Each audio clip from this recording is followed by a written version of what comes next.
Good evening. I have seen, who is it? Winnie asking what song it is. It's called Grow Old With You. We are just warming up for Valentine, you know. Just saying. So good evening, good afternoon, good morning to everyone who's joining us this evening. And we are very, very excited to have you and excited to be sharing the session this evening and the wisdom that we are getting. And we have covered, this is season 3 of Get It Right with Atara Solutions. My name is Grace Nzula. I am a HR consultant and trainer with Atara Solutions. And we have been doing this since 2020. We did the first season in 2020, second season in 2021. And we're on season 3 in 2022, which has started about 2 weeks back. So far, we have done goal setting. We have covered your money in 2022. And now we are covering your business strategy, because this is an year that affects a lot of us in business, especially during elections. And a lot of business people are like, oh my God, what do I do with my business? So, and our mission is to demystify issues in entrepreneurship and employment.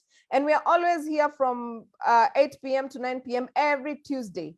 And we discuss several topics. And we would like to, this webinar series is brought to you by Atara Solutions in partnership with Balcon Housing and Stallion Construction Company. Balcon Housing is a real estate company that do property management and real estate as well. If you're looking to own a piece of land, we covered investment last week. You can get in touch with Balcon Housing, who will be happy to serve you. And we are grateful to them for helping us put together this and be able to consistently bring them to you. And yeah, so if you're looking to own a piece of land, get in touch with Balcon Housing or through me or with their address. And then we also have Pathway Solutions. Pathway Solutions is a training and consulting firm. Pathway Solutions have a platform where you can actually learn by yourself. It's self-paced. We call it a learning management system. And we will be coming to you and bringing this service to you soon to see whether you want to learn by yourself, you commit to a number of hours, just train yourself. And at the end of the day, you get a certificate. So we will be coming to you with Pathway Solutions and their LMS. And then we have the new kid on the block. He's Wendy's Restaurant. Wendy's Restaurant is actually located at Kambiti on Nairobi Nyeri Highway. Oh my God, their spinach. By the way, if you ever find yourself there, please, even their breakfast, tell them to include their spinach. I have not eaten such awesome spinach like Wendy's Restaurant. If you're ever going to Nanyuki, Nyeri, Embu, Makutano, or even just Murang'a County, you want to just leave Nairobi and go and have a seat at somewhere with fresh air, awesome food, great ambience. You just sit there. You can go with your laptop and work. You'll actually enjoy it. I have had fun in the last couple of days. I think I want to even go and sit there. So Wendy's Restaurant are at Ola in Kambiti, Ola petrol station in Kambiti. Can stop by, have yourself a snack, have yourself a meal. They actually are serving complete meals, and their food is just delicious. The place is, oh God. Yeah, I can talk about them all day. So if you're on Nairobi Nyeri roads, please pop in at Ola Kambiti. There's Wendy's Restaurant and enjoy some sumptuous meal or a snack. Okay. That said, I would like to introduce our speaker of the day. He's a man who needs no introduction. I was just thinking when I was reaching out to Joram, I was like, have you ever heard the saying that goes, work so hard until you don't need to introduce yourself? And I think Joram is well en route to that. And I think we've had some awesome moments with Joram here. Again, we hosted him in season 1, and he's here again. And our focus this year, today is, what is your strategy during elections? Because people are afraid of spending. People are afraid of investment this year. People are wondering whether they'll have to close shop for a month or two. People are afraid that we might fight each other. Electioneering period in Kenya has become almost a nightmare, so for lack of a better word. And it's something that we need to strategize before it actually comes. But before Joram comes on, allow me to recognize the presence of Catherine. Catherine, and I forgot to actually put you on the spotlight. I will try and do that. Yeah, and I will spotlight Joram as well. And then I can remain as a small person. Right. So Catherine Sidandi is a sign language interpreter. She's based in Mombasa. She has been doing an awesome job for our season 3. And for our brothers and sisters, you asked for it and we are here. We have Catherine to serve you. And she has been doing an amazing job in season 3. So thank you so much, Catherine. If you're looking for a sign language interpreter for any of your events, get in touch with Catherine Sidandi. And she also runs, supports some deaf girls in Mombasa by providing sanitary towels and all that, which we're going to bring to you, by the way, more details next week. So stay tuned. Other than that, allow me to just get onto the business of the day. Joram Mwinamo is a strategist. Okay? Oh, yes. And I did. I forgot to record the session. Okay. Allow me to just introduce just briefly. My name is Grace Nzula. I'm a HR consultant and trainer with Atara Solutions. This is Get It Right with Atara Solutions, a webinar series that takes place every Tuesday from 8 p.m. to 9 p.m. on Zoom. And we are also live on Facebook. So if you probably drop off or some of your friends are telling you they're not able to reach us, I will share a link shortly. And I want to introduce Catherine. Catherine is our sign language interpreter. She's based in Mombasa. She's been doing an awesome job in season 3. And then our speaker of the day is none other than Joram Mwinamo. Joram is the CEO at Sandbox. And I'm sure he'll tell us more about what Sandbox is. He's a man with a vision, and I think he's been doing an awesome job for the last couple of years. He's not new to us. He has been with us in season 1.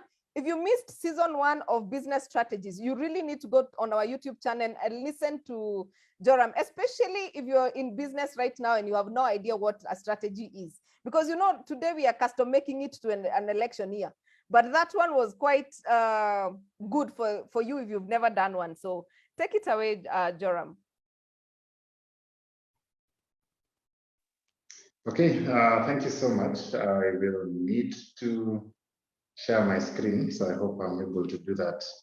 And I hope it doesn't interfere with the sign language interpretation. I think those on phones might have an issue seeing. Okay. Yeah, so good evening, everyone. And yeah, thank you, Grace, for this invitation again. Always a pleasure to come onto this platform and to participate in your events. You've been doing an awesome job building this community. Some of us are so jealous how you're able to bring so many people on a weekday at this time into an event. But it's also because you've been working hard just to grow the community. And even as Sandbox, we're always happy to continue partnering with you just to let this thrive, because I am sure a lot of people who are listening in the audience would actually say that this has been, you know, a lifeline for them. Especially, I remember during COVID, when people, you know, didn't know what to do, and every Tuesday we'll be bringing people with solutions. And so, you know, as we, you know, are living, we're not yet done with the COVID period, but I strongly believe we are leaving it behind us. It is still very much present with us, but I think we are through the worst, and we pray that we are. But here we happen to be in a unique situation where now we are headed towards the election as we come out of COVID. And so, as you mentioned, a lot of people are usually fearful about what will the year give us, especially those who've been in business for a while know that during election years, it tends to be challenging. The economy tends to slow down. And so, of course, everyone is wondering, will this year be the same? Are we going to be able to weather the storm?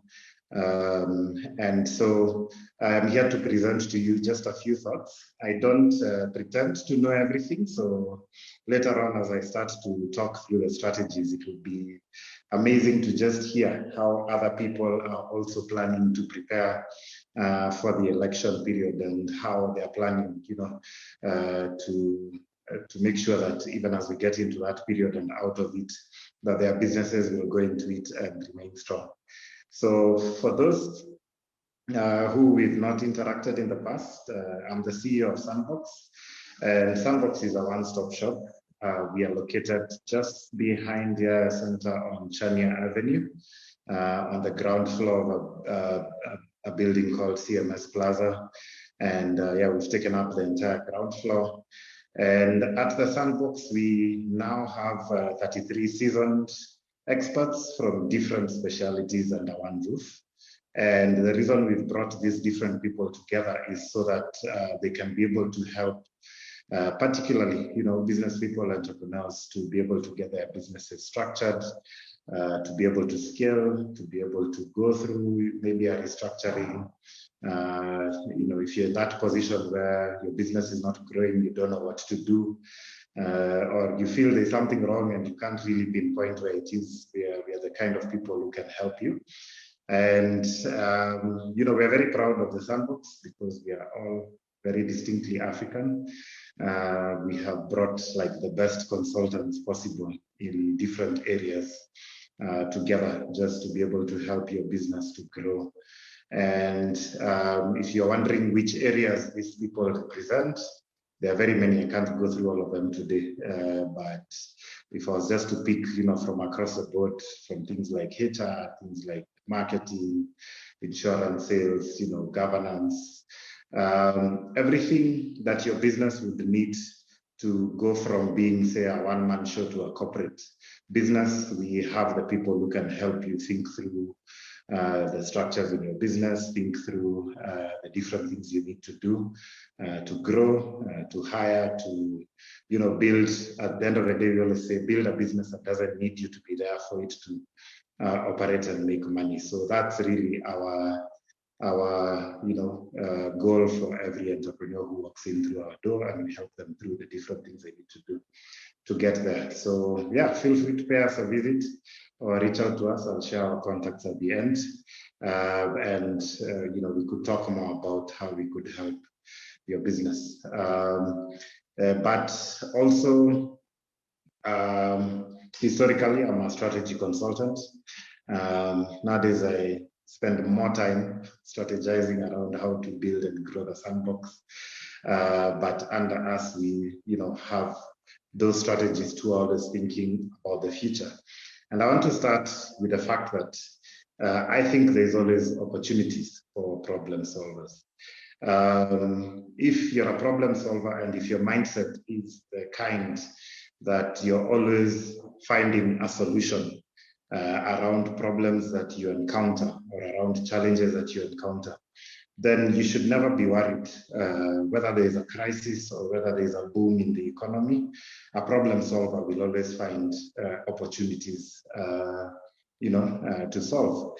And I think that this is more of a mindset. This is regardless of whether you're running a business or whether you are employed. If you're the kind of person who's able to identify problems within any setting that you get into, and you're able to identify solutions that you can bring forth that would turn that problem around, then you make yourself, the kind of person who's sought after, the kind of person who people are always looking for to generate solutions for themselves, the kind of people who will always be elevated, celebrated, and opportunities follow you wherever it is that you go, if your mindset is that of a problem solver. And so I want this to set the context of what we are going to be looking at ahead, because there's a context we are all operating in. And if we look at where we currently are as an economy, as I mentioned, we are slowly getting into that place where we can, begin to call it post-COVID. I think the period where we were all afraid of COVID and didn't know what to do, we are kind of in a place now where we understand how to, be safe, how to take precautions, and how to do the things that, can keep us safe and healthy. I believe most of us in Nairobi have already gotten COVID anyway, and many of us are also vaccinated. And so the levels of fear around COVID have reduced significantly. Of course, it is still there as a problem, but we are managing it a lot better. We understand it a lot better, not just as a country, but as an entire world in terms of how to manage it.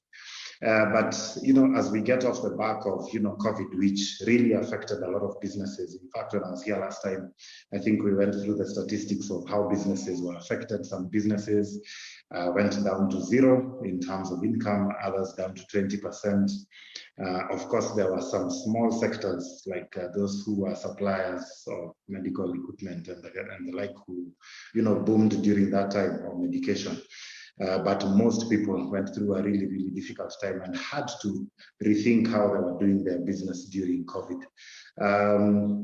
But we are also coming off the back of a constrained government that will also need to invest money in an election. I think the last time they gave us a budget of 29 billion. We are one of the most expensive countries per ballot in terms of the budget that we usually set towards elections. But the government is also coming off the back of debt repayment, which is making it quite challenging for the government to do any development expenditure whatsoever. People haven't scrutinized this, but if you look at the financials for the government through the whole of last year, I think there are very, very few counties or even projects that were able to be allocated any development expenditure. So all the money that was being generated in taxes was more or less just going towards repaying debt and paying salaries, of government employees. So very little has gone into any development expenditure. That has also had another effect, which is that those who've done business with government, particularly in the last 2 to 5 years, are not getting paid the bills, whether it's county governments or national government. And then the government is also forced to continue borrowing from banks. Which means banks are not very excited to lend you business people. They're more excited to lend the government because it's easy money. And so this creates an environment that's a bit constrained. And that's likely to remain the situation for quite some time. The government has tried to put in place some stimulus efforts. If you remember when COVID hit, people were able to get some moratoriums from banks where you could at least get some time off, 9 months or so before you start to repay your loans again. I think they've come up with a stimulus guarantee fund during that time. A lot of people don't know that this exists. I think there are 4 banks that were allocated some money, about 80 billion, to guarantee loans for small and medium-sized businesses. But of course, people have not known about this, so they've not actually. They said there's only 334 companies that have gone and taken loans out of an entire 80 billion. So I think some awareness needs to be made around that for people to be able to go and access this. I think some challenges may be that some of the banks that were given the money are still loading the same requirements as before. And so it's still a barrier to small and medium-sized businesses taking up loans. So the uptake has been low on that front. But also coming to the end of last year, if you look at the data from Central Bank of Kenya, some sectors have begun improving. Horticultural exports have been on the up and running. I think if you have friends who sell avocados, they're being told not to even harvest them early because of demand, and it means there's a lot of demand for those products that are going outside the country. I think things like flowers as well. Some commodities are facing record prices like tea and coffee. I don't know if it's trickling down to the farmers, but those sectors have rebounded. And of course, also now hospitality is picking up again. The tourists are coming back. People are beginning to travel again, and schools are back in session. And schools are a very big part of our economy when it comes to food, things like books and the like. So the economy is rebounding, despite the fact that you have a constrained government, and that means that then some of the opportunities that were there before or that were taken away during COVID would come back. Also, our brothers, sisters in the diaspora seem to be having a lot more money than ever. I don't know if it's the money that was printed in the US that they're sending back, but generally, we have record remittances, and some people are trying to see how can this money, almost 300 heading to 400 billion shillings, that's coming in every year. Of course, a lot of it goes towards subsistence, sustenance of our relatives, maybe in Shags, or maybe here in Nairobi, or it's going towards medical bills and things like that. But there are questions around, if all this money is coming in from Kenyans abroad, how can that money go into investments of productive sectors? But also, those of you who may have been reading newspapers, you've seen these young Kenyan startups have been raising money, $2 million, $3 million, $10 million, $50 million. There's a lot of investments that have started coming into the country. So if you're the kind of business that is looking to be very ambitious to scale and grow and invest in the process of learning how to raise money, there's no better time than now to put yourself out in the market to just learn how to do that and raise some money. And so generally, electioneering tends to slow down decision making for investors, for funders, for people who want to do projects, and that's what tends to slow down the economy during the election year. And so there's no doubt that as things stand today, this is the scenario that's facing us. And as we look ahead, we are going to just see more activity around rallies, around roadshows, around politicians coming around and being your best friends now, and not explaining where they've been the last 5 years, and other entrants, coming on board. And so I think in Kenya, we have maybe close to 4,000 positions, if you count the MCAs, MPs, nominated positions and the like. And each of those positions tend to attract 5 to 7 people. So you can imagine how many people are going to be running. Some have money, some do not. But that, is a kind of scenario that we're going to be looking at as we go into election. And so, a lot of people will then ask, are there things that we can do that help us survive during this election year? I have a few here, and as I go along, I would actually ask that if you also have some bright ideas that you don't mind sharing with everybody else, that you can share with everyone. So the first one is an obvious one, which is, at this point, don't be spending recklessly, whether as an individual or as a business. Conserve your capital, manage your costs, and continue to keep them low. I think COVID taught us that we can live on a lot less than we thought we can, because many of us had reduced incomes during that time, and we still managed to survive. We found ways of maybe cutting costs around how it is that we live. And I would say, if that's something that you've learned, then keep that going. Do not, this is not the time to be taking risks, because you could take that risk with your capital, and then the economy really slows down, and it'll take some time for you to recover. There are other things you can do, but conserving your capital as much as possible and keeping your costs low across the board at least helps you if there are any storms down the line, then you're a bit more prepared to weather those storms than having them hit you badly. If you're in a position where you can do this, where you can look at your costs, I think Rina was here last time also talking about the same, then it's time to do so. But it's also time to make yourself indispensable and visible. As I mentioned earlier, a lot of people at this time would take the time to actually pull back their activities as business people, or and kind of become invisible, such that by the time the election period is over, even the people that you serve are wondering, where have you been?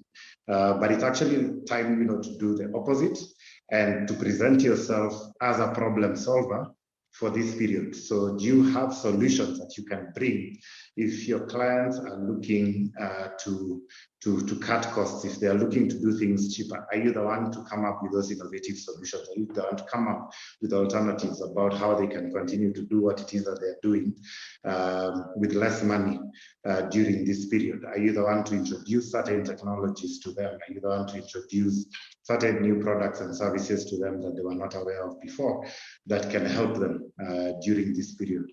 Because despite the fact that we may be going into a slowdown or a crisis or whatever it is, there's still, like I mentioned, always opportunities. And so your job is to look at what are the problems that this slowdown is creating, and how can I be the problem solver for those challenges that are coming. If clients are struggling to figure out how to sell things cheaper, can I be the one to come up with those solutions for them to help them break down their products and services? And so it's time to put our creative caps on in terms of just looking at the challenges that come up and ask ourselves, how can I be the one to give solutions during this time? One of the things that I've seen, because I've been through 3 election cycles running a business, is in innovating on our price, like how we price the products and services that we sell.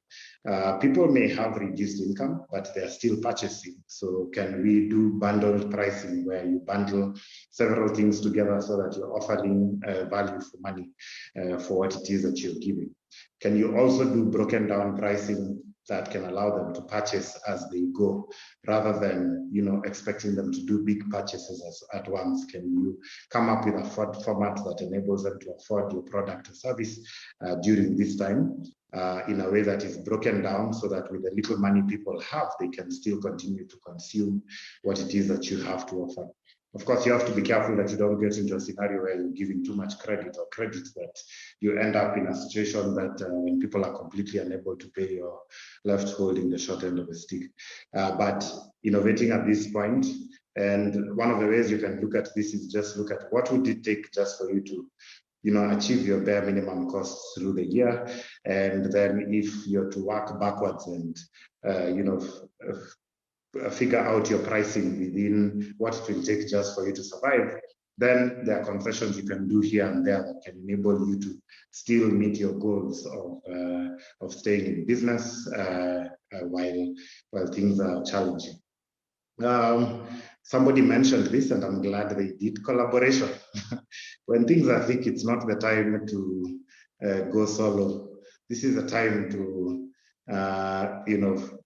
like hold hands with other people around you. So it's time to figure out how you can share costs. You're in an office where you are seeing that it might be challenging to pay the rent and you're still on a lease. Can you bring in 2 or 3 people who can, during that period, help you share the cost of being in that particular office? Is it time to share ideas with other entrepreneurs in terms of how are they surviving? I found that particularly the hospitality sector and the travel sector was sharing a lot of ideas during COVID, and the whole idea of local tourism. I think they say that this park we have in Nairobi has never been visited more than it was visited last 2 years, because of people were planning picnics and going out ideas to the park. So it's time to share ideas with other entrepreneurs, other colleagues. It's time to open up, maybe even deliberately build networks or groupings that come together just to share ideas as you go along, in terms of how people are surviving. What are they doing to remain afloat in your industry? What are they doing to keep business going? And you find some ideas coming out of there. There's also targeting politicians or their suppliers, because this is the only time that they get to spend aggressively. The only disclaimer I always give during this time is get paid upfront, because if you don't get paid upfront by a politician, forget about getting paid. But there'll still be a lot of spending going on in terms of there are certain things that will boom during this time, things like branding, printing, merchandise, the cups, the t-shirts. people doing road shows. So all those trucks are going to be out on the road that have been parked the entire year. Politicians will be looking for marketing strategies, people to help them manage their campaigns.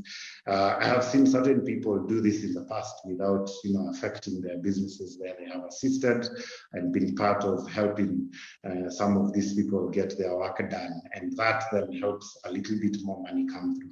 The other thing is that the people who serve this industry will also probably be doing the most work they've ever done before. So them as a customer also becomes an opportunity, because maybe they're struggling to meet demand, maybe they're struggling to hire during this time, they're struggling, to build processes or need to outsource certain things. So you can be a solution provider also to those who are serving, the election industry during this time. There are other sectors that also tend to remain resilient during elections. So one of the ways you can look at this is that you can look at customers, particularly in these sectors, things like export, horticulture. The demand abroad usually doesn't stop because Kenyans are electing a president. For products that are in high demand globally, that will tend to continue, and also the people who are serving those kind of industries will be in business. For some reason, property tends to boom during election time. One rumor I hear is that people are running to spend their money and pack it somewhere quickly because they don't know if they'll be in office the next year. And so for some reason, the most amount of cement and hardware is usually sold during this time. Also, another sector that people don't look at much is non-profits that usually secure funding for several years to come. And so you find that some of them are not affected much by the cycles of elections. And some of them actually have their highest levels of funding during this time. So you start to see civic campaigns on TV, you see a lot of spending on those adverts and those kinds of things. Those kinds of NGOs tend to have their most amount of money, those who are doing, training and leadership development for young, politicians and those kinds of things. So there are people who will also have a lot of money during this period in certain sectors that you as a business person or somebody running an organization can be deliberate about targeting, so that you make sure that things remain afloat. And then for those of you who may have the muscle, the connections, or the courage, you can also go outside Kenya. No other country in East Africa is having an election this year, so their business continues as is. And Kenya tends to be a regional hub, so there's a lot of things that happen in Kenya that serve Somalia, Sudan, South Sudan. Ethiopia is opening up to Kenya quite a bit. Of course, Uganda, Tanzania, down all the way to DRC. And so I've seen some people in previous election cycles just like packing up or finding clients in other countries where they're able to go and serve them and get paid in dollars and keep their businesses going. I think this happened to us once before, where we were able to secure a project that was doing work across the continent. So business didn't slow down very much. We continue to be very busy. And so those are some ideas just to get you thinking that there's still pockets of opportunities here and there. They don't all disappear.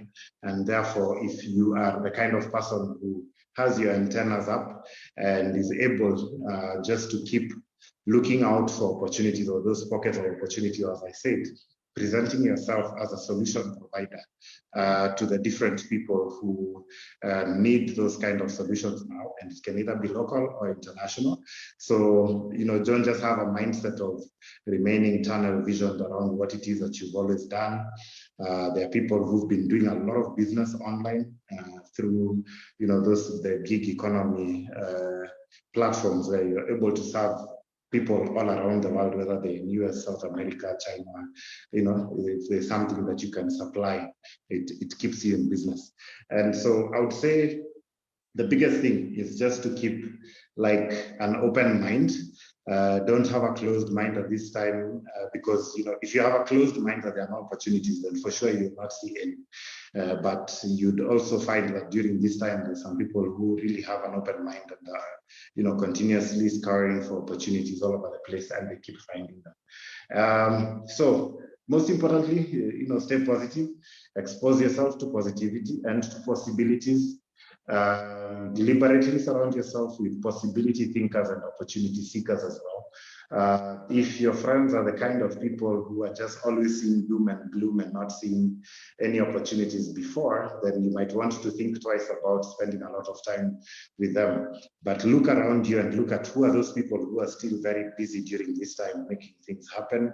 Hang around them, and it tends to inspire you to think that if other people are still able to see opportunities during this time, then maybe you can also be one of those, that is also taking advantage of those opportunities.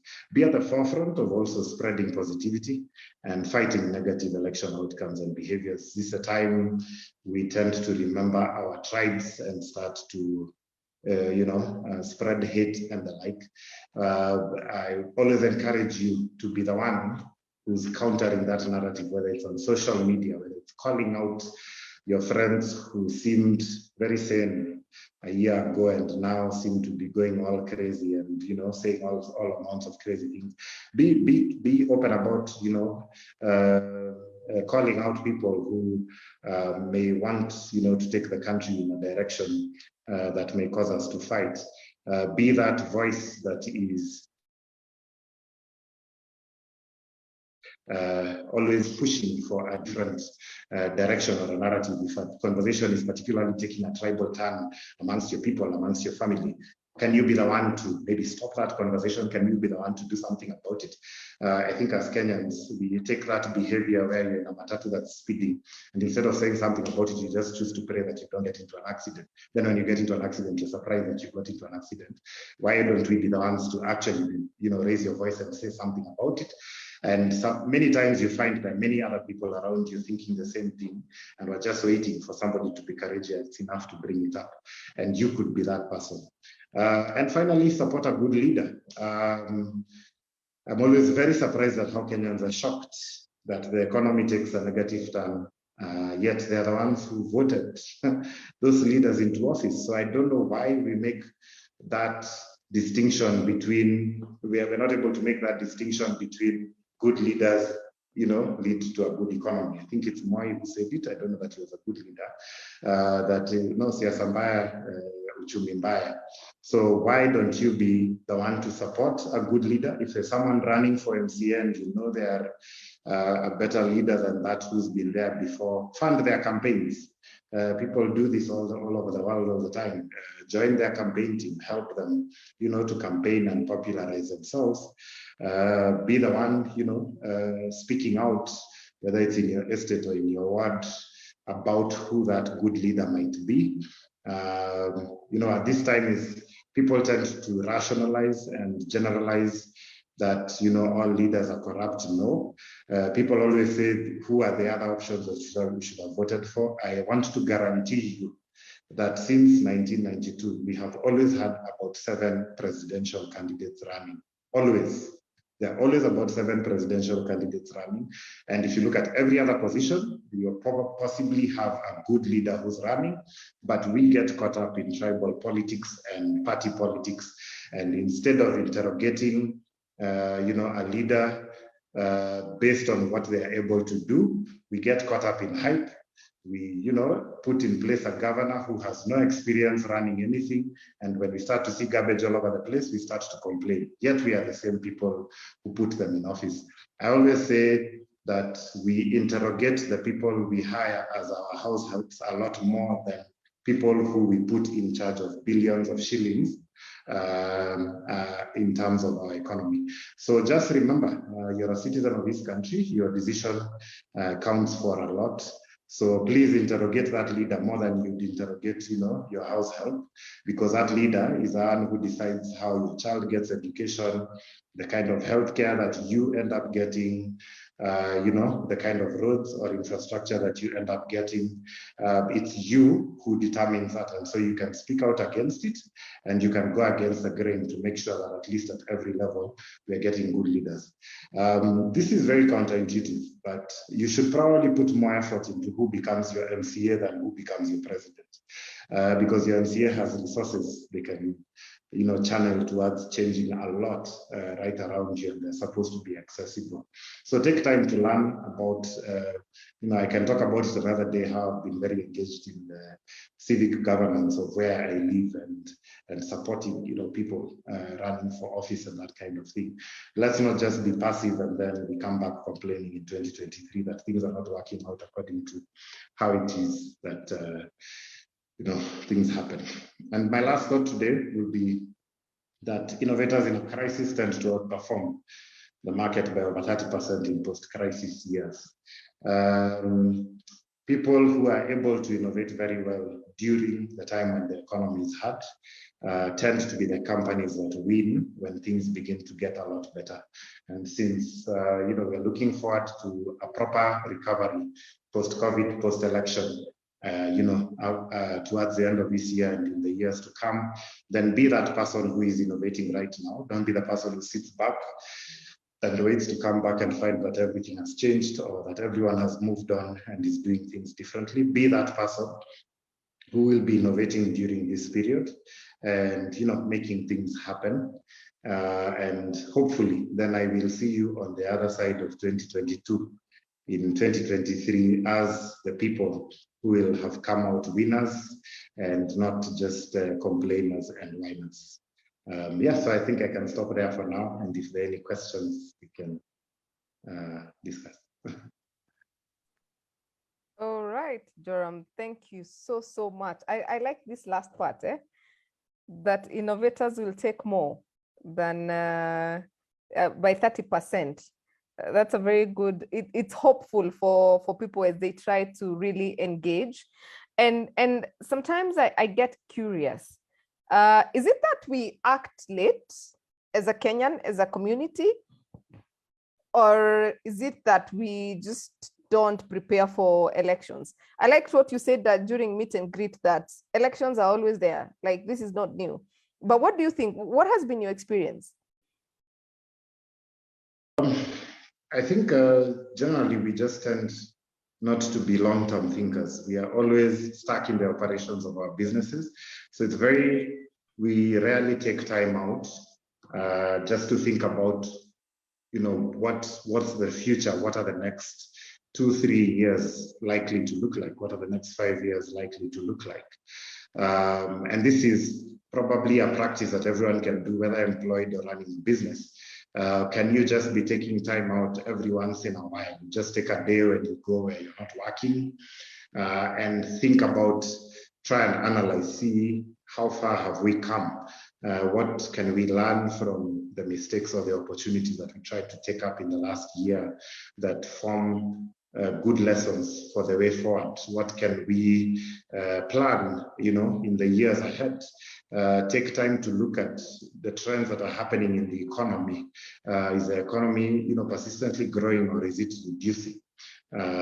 Which sectors are growing and that, could be opportunities, even in our industry? Are there any reports that, industries tend to put out reports about what the future is likely to look like? What are the CEOs in that sector saying about the future of the sector? And if, things are headed in a certain direction, how can you be the person who then begins to prepare for that? And so, we can always be prepared. Like today might feel a bit late in preparing for this year's election, but if you start to do something about it now, then you can lessen the impact that 6-7 months down the line would have on your business. But always just form a habit of always thinking ahead, always reading ahead. It's like right now, we can look at trends, like you keep hearing about things like artificial intelligence, or robots are coming, or the big data is the most important trend when it comes to technology. Are you doing anything in line with those things that you're hearing, or you're just a spectator and waiting for them to come and hit you? So it's like I said, it's just make it a practice to always take some time out, read ahead, read industry magazines about the future of your industry, and prepare yourself generally. So even as we talk about that for this particular election, start preparing yourself for the next one as well. It's only 5 years away, 2027. Always be in that mood of looking ahead and preparing ahead. Okay, interesting. I like a question by Zach here, who is saying, because we have quite a number of HR professionals on this call, how do you address politicking in the workplace, especially when they are being spearheaded by the boss? Yeah, so bosses are influential, but they're not God. I think whatever little you can do to influence your colleagues towards rational thinking, towards being objective, towards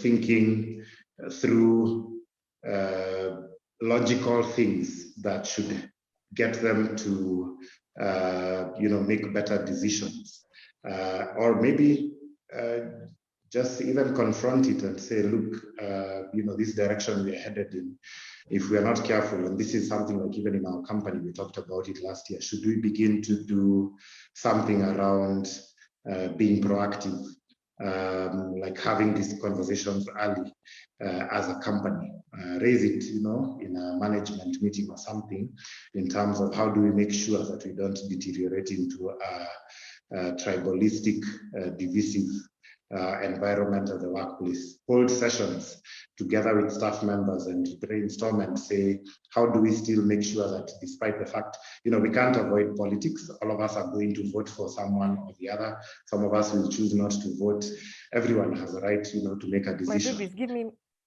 So how do we make sure that we can proactively hold sessions that address these issues proactively, and we can even just, if you're a small company, get into a room, have a session and say, elections are coming, how do we make sure we don't go through it divisively? How do we make sure it's a positive experience no matter who you support? How do we make sure that we still respect each other and get work done? I've heard of very many scenarios, especially in organizations where people tend to hire according to tribes, where departments are not talking to each other because people come from different communities and the conversation in the office has deteriorated. So you can be proactive about it, come up with maybe guidelines or rules about what not to do to deteriorate into that, and around how you can hold civil conversations, and just many times addressing the issue head on helps to bring it out into the open and find solutions, rather than just watching and seeing that something is going on but nobody is saying anything about it until it's too late. So that calls for some courage and leadership to address it. Okay. Allow me to mention that this webinar series is brought to you by Atara Solutions in partnership with Balcon Housing, Pathway Solutions, and One Day Restaurant. But Joram, there's another interesting question by Rachel. Would you be in a good, would this be a good time to start a business that's not within the areas or opportunities that you mentioned today? And if not, what can one do in the meantime?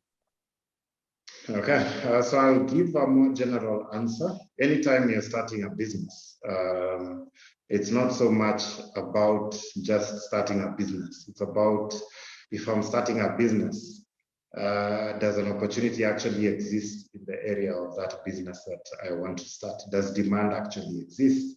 Are there people who will buy from me?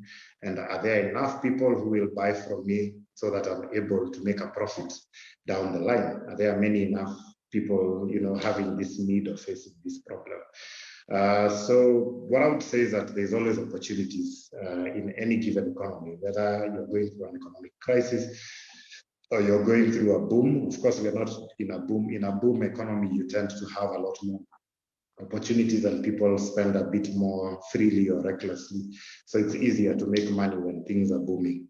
So I would say, I think any time is a good time to start a business. It's just that with the idea that you have, is there demand for it? Are people willing to spend on that idea at this time? Are you able, to get people spending? Like we said, crisis time is a time to innovate. So this is a time you might innovate something that even as we get out of the election, period, that then the business ends up growing because it was the time that you actually took quite a bit of time to develop the idea. Even for other industries that may slow down, we always say it's not just time to sit down and fold your hands. It's time to think, it's time to renovate, it's time to, rethink your ideas. Maybe the rest of the time we've been running so much, you've not had an opportunity to stop and think about where it is that your business is headed. So it's always a good opportunity to rethink your business, especially when things slow down, so that again, as we come out of the election period and people start spending again aggressively, you will be in the position to benefit from what it is that happens. With the benefit of being a strategist, I suffered quite a bit in, I think, 2007. We all did, because you remember what happened, running a business, and in 2012 as well. But after 2012, I said, I'll be foolish to continue suffering if another election period comes and I act surprised. So since then, we've always taken an opportunity to plan forward and look at some of the things that we can do that can enable our business to just thrive during the election period. And I think I can confidently say that in the last two, the last one and this particular one, are probably going to be busier periods for us than ever before. But it's because of steps taken earlier to make sure that, we are not taken by surprise when the election comes. So it's very possible to ensure that you're doing well during this period. Okay, there's a question by FK, but before we do that, Joyna is asking, are there insights specific to those in professional circles that have little space to innovate or get creative with prizes? Yeah, so there's no little space to innovate in any industry. It's just certain industries tend to operate very traditionally or based on how it has always been done. I think any industry can innovate.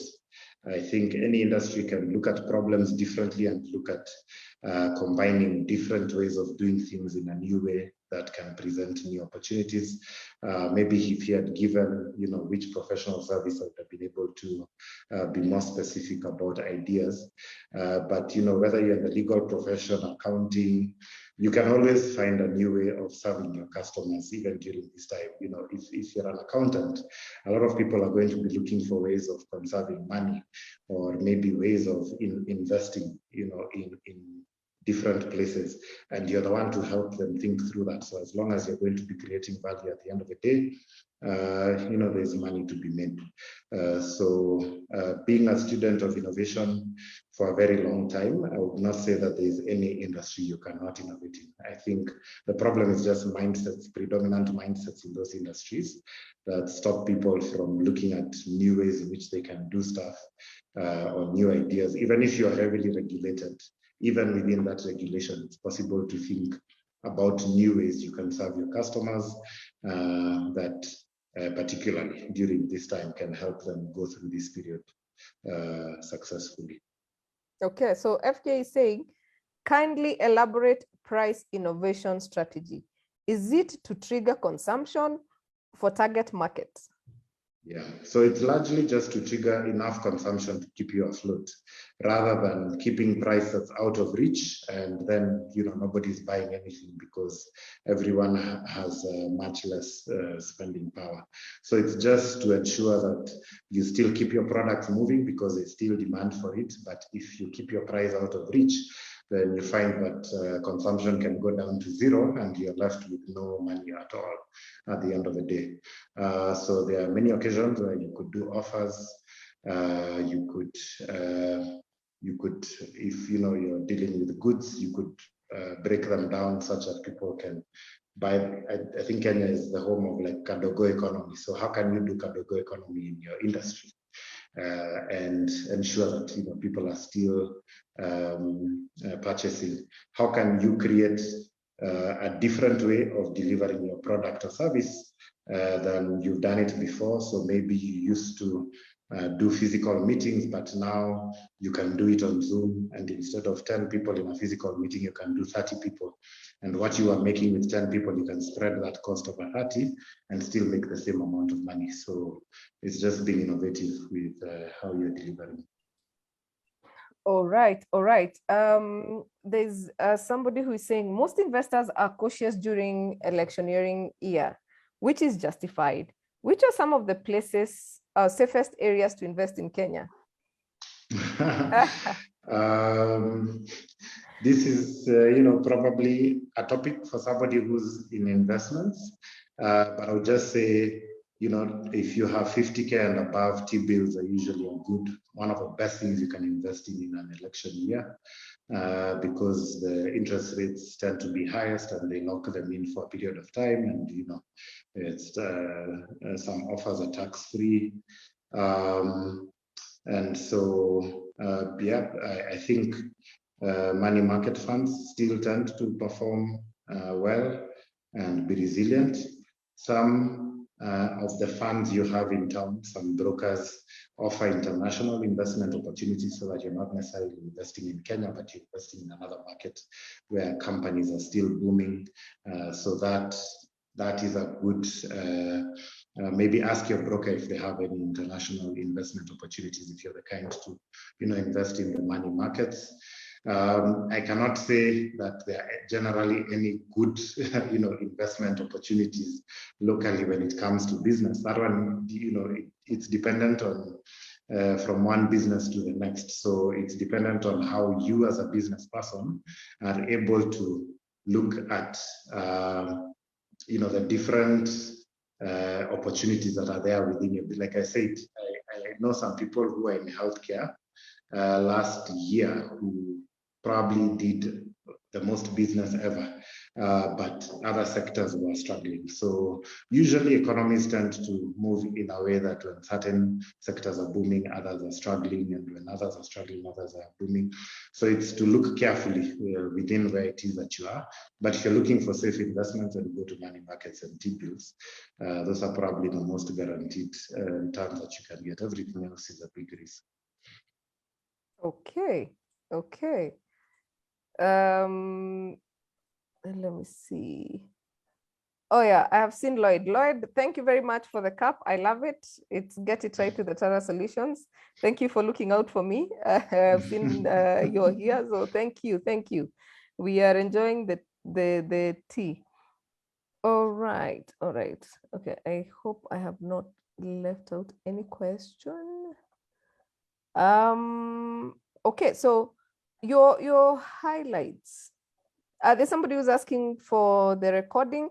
We normally upload the recording on our YouTube channel, Get It Right with the Tara Solutions. You can subscribe and it will be uploaded by Friday evening. It should be there. And then if Joram allows and he shares his notes, we will definitely share with you for further engagement. If you wish to have your strategy done, you can always get in touch with although nowadays you don't do strategies, do you? Yeah. we do understand we have a strategy expert, so they can come. That's why I have my contacts there. Feel free to reach out. We are happy to have you and help you think through this period that is specific to your context. But most importantly, keep a healthy and positive attitude. That should help you see those opportunities as you go along. Oh, this is the part where we need to think without the emotions, without all the hullabaloo, and look at my business and see how do I fit in 2022. But there's a last question from Ellie, and he's my former chairman, so I have to take this one. I was in an elevator in a new building, and an investor was looking for an office space, and they were having serious discussion on rental matters. He suddenly did not want to rent the space. The reason being the coming elections. How can we be able to convince them elections come and go and they need to take the risk? Yeah, anyway? This is where you get factual about just showing them how the elections didn't necessarily, the decision that ended up happening, even if there was a little bit of fracas here and there, didn't necessarily affect the economy fundamentally. It's more a perception than it is a reality that, things go down the drain, kabisa. And other countries have even been through worse crisis and come out even better. Which country in the world has not had an election crisis? We saw in the US, people stormed the Capitol. So it's not an African thing. for people to get violent during elections. We've seen violent protests all the way from the US, all the way to China and Hong Kong and all sorts of places. So people may be biased towards Africa to think that there's a challenge, but if you look at whether it's terror attacks, whether it's post-election crisis, whether it's rigging, you find the same amounts of all those things, whether it's United States of America or Britain or all these sorts of places. So part of it is just make sure that you have good self-esteem when somebody is saying that, and stand up for what you believe in and push back and just tell them that what they may believe about this country is not necessarily right. Excellent. Or it may be more widespread than they think. Yeah. Yeah. I usually have a lot of fun reminding people about incidences that have happened in their own countries that are worse than ours, and then watching them react to that.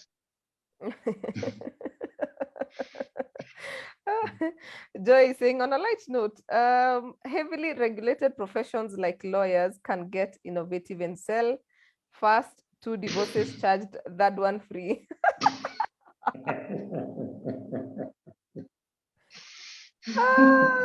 Joy. I'm sure you can innovate in a better way than undercutting divorce. I'm sure you can. You can give people 10% discount for everything divorce or everything marriage for that matter this year.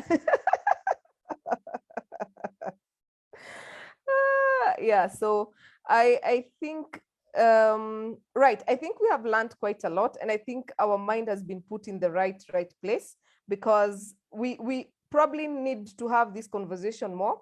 In fact, I was talking to Engineer James the other day, and he was suggesting we need to have a panel where we discuss why choose the leader you're choosing, because I think a lot of us probably just choose because of the different things. I mean, tribe, from like you've mentioned.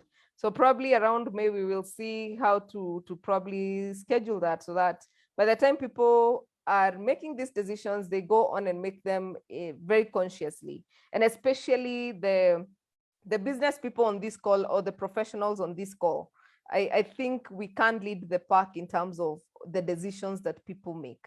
All right. So thank you so much, Joram. I don't know whether there's something else that you'd like to add. You're good? All right. So thank you so much for always making the time. It's always a pleasure to host you and the team from Sandbox. And I am always looking to learn and listen. And I have seen that Kimani Patrick is there saying that he welcomes you to the CEO's breakfast. Yes, Joram will be one of the panelists. The CEO's breakfast is happening next week on Thursday next week at Movenpick, and I think he's charging 6,000 shillings. And yeah, if you want to interact more with Joram, he'll be there, and you can get to ask more. Like Joy, you should be in that CEO's breakfast, so that you can get to be given suggestions on your professional whatever. Let me tell you guys, you sit with Joram for 5 minutes, he gives you insight, Mbaka, you're like, how do you even come up with these things?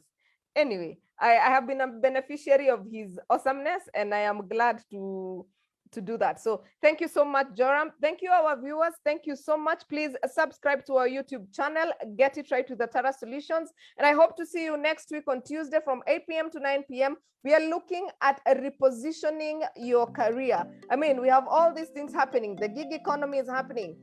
Some people are not taking, flexi hours has become a deal breaker for signing contracts. We have so many changes in the employment scene, and we are going to have an expert, a talent expert, who will help us in repositioning our careers. So please note, you cannot afford to miss any of these sessions as we look at handling relationships the day after Valentine's. So I told you guys, season 3 is lit. I don't know how we can say that in English, but so right, this webinar is brought to you by Atara Solutions in partnership with Balcon Housing and Stallion Construction Company. If you're going on Nairobi Nanyuki Highway, please make sure you go to Ola at Kambiti. There's Wendy's restaurant. Please grab a coffee, grab a tea. They have dawa, they have awesome burgers. Oh my God, they are burgers, Jesus. And they're spinach. I talked about spinach. Right. So, and obviously Pathway Solutions, who is our partner on training, and we'll be introducing training via LMS in this year, and we will come to you very, very, very soon. So we are excited to have you, and we look forward to more engaging sessions. Thank you so much, Joram, for your time. Thank you, Catherine Sidandi. Thank you. You are so awesome. And you need to teach me how to say thank you in, yeah, how do I say thank you? You can say thank you. Oh, thank you. Oh, thank you. Yeah, thank you. Joram and I are learning. Thank you. Okay, Sawa, we will learn. We will learn every Tuesday at this rate, so that we can become better at this and also connect with our audience more. So thank you so much, Catherine, for making the time. We really, really appreciate you, and thank you for doing an awesome job. And yeah, okay, I have seen a few people. Right, if you registered for this webinar, we'll be able to share the notes. We'll also be able to share the link to our website, YouTube channel, so that you can go in and review and just listen in and take, go to the national park, sit somewhere there and just listen as you note down your notes, and then come up with an idea of how to innovate your business. I think the key thing is innovate, innovate, innovate. So thank you guys, and have yourselves a lovely, lovely evening. As always, happy to host. My name is Grace Nzula, HR consultant and trainer with Atara Solutions, and we are changing the world through information. So asanteni sana, and have yourselves a good night. Our Facebook friends, thank you so much for joining us, and I hope you have had a learning session.